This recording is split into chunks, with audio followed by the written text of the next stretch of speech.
These are the picture of madrasa jamia laldarwaza, jaunpur, UP. Friends, I am an online English teacher from Dhabad, Jharkhand. Please subscribe my this channel to watch more videos and my speech and interesting speech. And please contact me 8862809029 to read English language, to learn English language. Please contact me on because I am online English teacher by YouTube and other apps. Please listen to my this speech. It is very important for all of you. Let's start. Religious schools are a common feature of Muslim life. The most common of these schools is known as a madrasa. In general, madrasas focus on teaching the Quran, the recorded sayings of the Prophet Muhammad sallallahu alaihi wasallam, sacred law, and other Islamic subjects. The question is, how do these schools prepare students for jobs in economies based on contemporary knowledge and technology? Like history of the madrasa, madrasas have a long and rich history.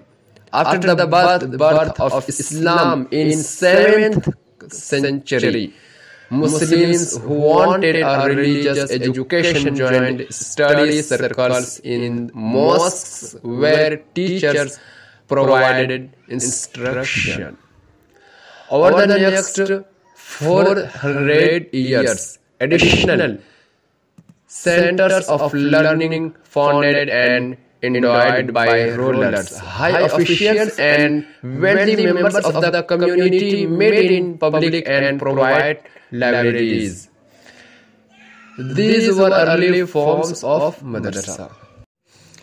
By the 11th century, madrasas were well established, independent centers of learning with some of the features they retain today. They had permanent buildings, paid staff, and resident scholars with living quarters and stipends. Students were given room and board and received a free education. Madrasas generally taught calculation, grammar, poetry, history, and above all the Quran and sacred law. At a higher level, they taught literary subjects and arithmetic.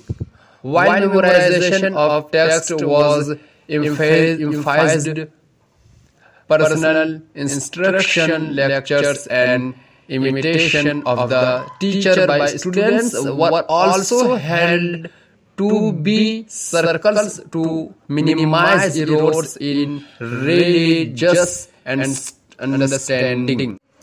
Please friends, subscribe to my this channel for more videos about spoken English.